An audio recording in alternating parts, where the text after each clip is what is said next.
윤석열 정부 유엔 사회권 규약 이행 거짓 보고 규탄 및 정부 보고서 전면 재검토 요구 기자회견에 자리해 주신 참석자와 언론인 여러분들께 감사의 말씀드립니다. 저는 오늘 기자회견에 사회를 맡은 더불어민주당 환경노동위원회 간사 김포시갑 국회의원 김주영입니다. 기자회견은 더불어민주당 법사위 간사님 박범계 의원님과 시민단체 손잡고가 공동으로 주최하며 오늘 자리에는 손잡고 박내군 대표님, 엄상진 민주노총 금속노조 사무처장님, 김준영 한국노총 금속노련 위원장님께서 참석해 주셨습니다. 먼저 오늘 기자회견 개회에 대해서 간략하게 설명드리겠습니다. 대한민국 정부는 1990년 유엔 사회권 규약을 비준했습니다.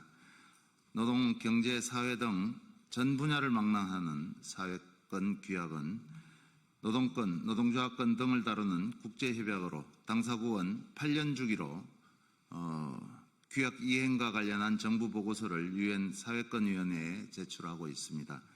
이에 2017년 유엔 사회권위원회는 네 번째 규약 이행 심의를 통해 대한민국 정부의 노조할 권리 보장, 모든 노동자에게 노동법 적용, 근로감독을 통한 감시 등을 권고했습니다.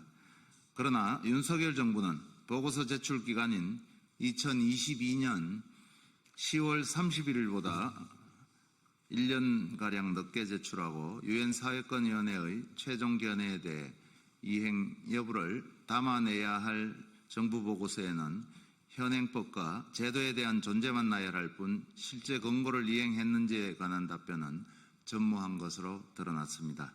아울러 유엔에서 지속 권고한 정당한 파업 요건 완화 등 노조할 권리 보장을 위한 노조법 2, 3조 개정 시도가 윤석열의 거부권으로 입법이 무산되었음에도 노조법 거부권 행사는 제외한 채 이를 은폐하려는 시도가 확인되었습니다.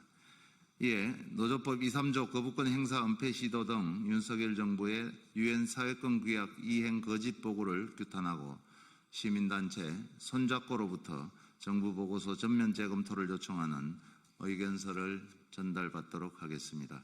의견서를 전달받기 전 참석자들의 모두 발언이 있겠습니다.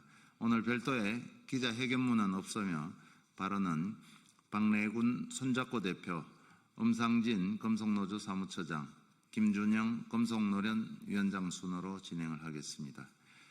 박내군 대표께서 먼저 유엔 사회권위원회의 심의 의미와 정부 보고서가 재검토 필요한 그런 내용에 대해서 설명해 주시고 의견서에 대한 양대 노총의 입장 발표를 듣도록 하겠습니다.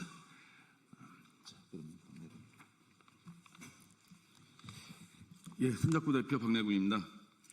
방금 전에 김주영 의원이 말씀하신 것처럼 우리나라는 1990년에 경제적, 사회적, 문화적 권리, 즉 사회권 규약 국제규약의 당사국이 되었습니다.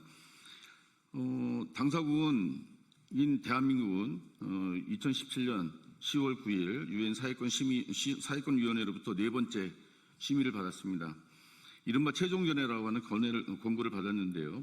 이 권고는 차기 심의 전까지 당사국인 대한민국 정부가 권고를 충실히 이행하도록 하고 있습니다. 말하자면 숙제를 유엔으로부터 받은 것입니다. 그런데 숙제를 받은 학생이 엉터리 보고서를 제출하면 어떻게 할까요? 올해 유엔 사회권위원회는 5번째 정부 보고서를 심의하고 내년에 5번째 최종견해 권고를 발표합니다. 저는 대한민국 정부가 이 권고에서 최소한 거짓 보고했다는 비난을 유엔으로부터 받지 않기를 바랍니다. 우리 손잡고는 지난 23년 12월 30일자로 유엔 사회권위원회에 제출된 정부 보고서를 확인했습니다. 사회권위원회의 최종 견해 중에 노동할 권리, 공정하고 유리한 근로조건에 대한 권리, 노동삼권 부분을 살펴보았습니다. 자세한 내용은 의견서에 담았습니다. 그때 유엔 사회권위원회의 최종 견해는 모든 노동자들이 노동법을 적용받고 합법적 파업이 가능하도록 하는 법 제도적 노력과 함께 독립적인 조사를 실시하라라고 하는 그렇게 중언하고 있습니다. 하지만 정부는 성실히 답변해야 할 의무가 있음에도 노동법 적용을 위한 입법 거부를 은폐하고 정부 차원의 독립적인 조사도 실시하지 않은 채 거짓을 담은 내용을 보고서에 실었습니다. 파견 하청 노동자에게 노동법을 이미 적용하고 있다거나 노동조합의 파업권을 최대한 보장하고 있다는 정부 보고서의 주장을 누가 믿겠습니까? 노동법 23조 개정안 노란봉투법이 국회 본회의를 통과했음에도 윤석열 정부가 거부권을 행사했다는 건 세상이 다 아는 일입니다. 유엔 사회권위원회 위원들을 바보로 아는 짓이 아닐 수 없습니다. 윤석열 정부에서 여전히 5인 미만 사업장에는 근로기준법이 적용되지 않고 있는 게 현실이었습니다. 파업권이 최대한 보장되고 있다고요? 현대자동차, 현대제철, 하나오션의 하청 노동자들이 교섭권을 부정당하고 파업에 대해서 수백억 원의 손해배상을 청구당하는 이 현실, 그리고 업무방해죄를 넘어서 업무방해 방조죄까지 묻고 있는 이런 현실을 없는 일처럼 엉뚱한 답을 하고 있는 보고서입니다. 이런 엉터리 거짓 보고서는 폐기되어야 합니다. 이대로 심의를 받으면 국제사회의 비난과 함께 조롱거리가 될 것입니다. 그래서 우리 손잡고는 국회가 이를 바로 잡아주실 것을 요청드립니다. 그런 의미로 국회 환경노동위원회와 법제사법위원회에 이 의견서를 전달합니다. 이 의견서대로 그 정부 부처들, 해당 부처들이 문제를 바로잡도록 국회에서 똑바로 지적을 해야 될 것 같습니다. 그리고 이재명 정부는 이전 정부에서 거짓으로 제출한 보고서를 수정해서 다시 유엔 사회권위원회에 제출해야 합니다. 최소한 국제사회, 유엔으로부터 거짓말하는 나라, 거짓말하는 정부가 돼서는 되지 않겠습니까? 제발 유엔 사회권위원회 5번째 심의에서는 진전된 내용의 최종 견해를 받기를 바랍니다. 고맙습니다. 네, 반갑습니다. 금속노조 사무처장 엄상진입니다. 내란숙의 윤석열이 유엔 사회권위원회에 제출한 보고서는 거짓으로 점철되어 있습니다. 2018년 고용노동행정개혁위원회는 불법 파견 근로감독 실태를 개선하기 위해 피해 사업장을 조사했고 불기소 관행 등의 문제를 지적한 결과를 발표했습니다. 조사 대상 사업장에는 금속노조 사업장이 가장 많이 포함됐습니다. 그런데 윤석열 정권은 이전 정부의 조사 결과를 모두 감췄습니다. 불법 파견 실태를 왜곡해서 보고서를 제출했습니다. 유엔 사회권위원회가 불법 파견을 지적하고 비정규직 남용을 감시하라고 했는데 윤석열 정권은 하청 노동자에 이미 노동법이 적용되고 있다, 파업권 행사를 최대한 보호하고 있다는 궤변을 널어놓았습니다. 파업 노동자에 대한 보복 조치도 없다는 식으로 보고했습니다. 그러면 조선하청 노동자들이 받은 470억 손배는 무엇입니까? 현대제철 하청 노동자들이 받은 246억 손배는 또 무엇입니까? 하청 노동자는 지금도 원청과 교섭하지 못해 싸우고 있는 이유는 대체 무엇입니까? 노조법 23조 개정안은 왜 2차례나 거부한 것입니까? 내란 정권은 유엔에 거짓으로 보고하고 노동자를 탄압했습니다. 민주노조를 파기하기를 거듭했습니다. 금속노조는 책임을 강하게 물을 수밖에 없습니다. 지난 정권의 보고서를 국회가 전면 재검토해 주십시오. 재검토를 통해 불법 파견과 한국 노동자들이 처한 실상을 낱낱이 밝혀 주십시오. 금속노조는 한국의 노동 현실을 국제사회에 명백히 알릴 수 있도록 최선의 노력을 기울일 것입니다. 금속노조는 오늘 제출된 의견서를 포함해 유엔 사회권위원회에 이행 실태를 알리는 보고서를 제출할 예정입니다. 고맙습니다. 네, 안녕하세요. 금속노련 위원장 김준영입니다. 우선 자리를 만들어주신 김주영 의원님과 관계자분들 그리고 언론 노동자분들께 감사 말씀드립니다. 오늘 우리는 윤석열 정부가 유엔 사회권위원회에 제출한 5차 정부 보고서와 관련하여 정부의 실태 왜곡과 책임 회피를 강력히 규탄하기 위해 이 자리에 섰습니다.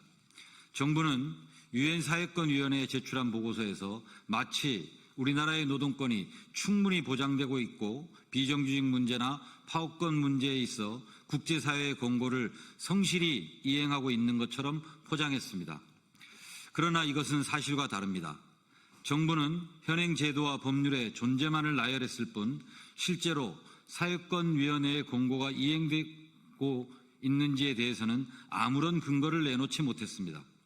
유엔 사회권위원회는 모든 노동자에게 노동법을 적용하고 비정규직 남용을 억제하고 실질적 권리 보장을 위한 입법과 감독을 강화하라고 명백히 공고했습니다. 하지만 정부는 노조법 2, 3조 개정안에 대해 윤석열이 끝끝내 거부권을 행사하여 입법을 가로막았습니다. 고용노동부가 추진한 노동약자 지원법에서도 특수고용 노동자의 노동자성을 배제하는 등 공고 이행은커녕 현실을 외면하고 있습니다. 법원에서 불법 파견 판결이 나와도 직접 고용은 되지 않고 과태료조차 제대로 징수하지 못하고 있습니다. 그럼에도 정부는 유엔에 근로감독을 실시하고 있다는 형식적 답변만 내놓았습니다. 또한 유엔 사회권위원회는 합법 파업의 요건을 완화하고 파업권을 실질적으로 보장할 것을 공고했습니다. 저는 2년 전 하청 노동자의 노동상권 보장을 위해 막루에 올랐습니다. 하청사가 파업을 하면 원청이 대체 인력을 투입하거나 업체를 바꿔버리는 현실에서 하청사의 노동상권은 보장될 수 없었기 때문입니다. 하지만 투쟁의 결과로 달라진 것은 없습니다. 당시 저는 경찰로부터 폭력 진압을 당했습니다. 아직도 끝나지 않은 1심 재판에서 검찰은 저에게 징역 4년을 구형했습니다. 같은 일을 하면서 하청이면 더 적은 임금에 더 힘들고 더 위험한 일을 하고 진짜 사용자와는 교섭도 할 수 없는 나라가 바로 대한민국입니다. 하청 노동자도 인간이고 국민입니다. 헌법이 보장한 권리를 행사할 수 있어야 합니다. 이런 현실에서 노조법 2, 3조 개정안이 대통령의 거부권 행사로 자초된 사실조차 정부는 유엔 보고서에서 은폐했습니다. 정부가 유엔에 제출한 보고서는 국민과 국제사회를 기만하는 행위입니다. 유엔의 공고 이행을 외면하며 노동자의 권리를 구조적으로 침해하는 현실을 감추는 정부의 행태를 강력히 규탄합니다. 이제 새 정부가 출범했습니다. 이재명 대통령은 노조법 2, 3조 개정을 공언해 왔습니다. 새 정부는 유엔 사회권위원회의 공고를 이행할 실질적 대책을 즉각 마련해야 합니다. 금속노련은 오늘 이 기자회견이 대한민국 노동 현실과 문제점을 진실되게 국제사회에 알리고 정부와 국회가 노동권 보장을 위한 실질적 개선에 나서는 전환점이 되기를 강력히 희망합니다. 금속노련은 이 땅의 모든 노동자가 제대로 된 노동권을 보장받는 날까지 끝까지 함께 투쟁하겠습니다. 감사합니다. 바로 의견서를 전달하도록 하겠습니다.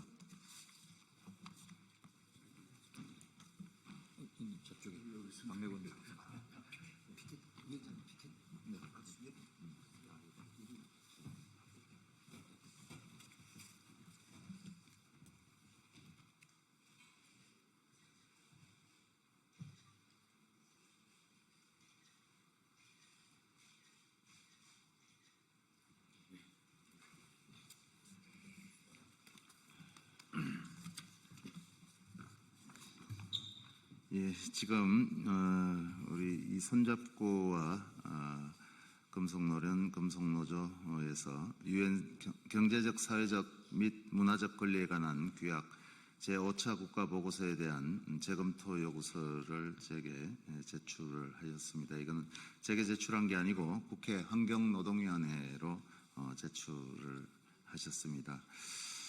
유엔 사회권위원회 권고는 각 분야의 한국 사회의 인권 척도가 국제 규범에 부합하는지 확인하는 중요한 지표입니다.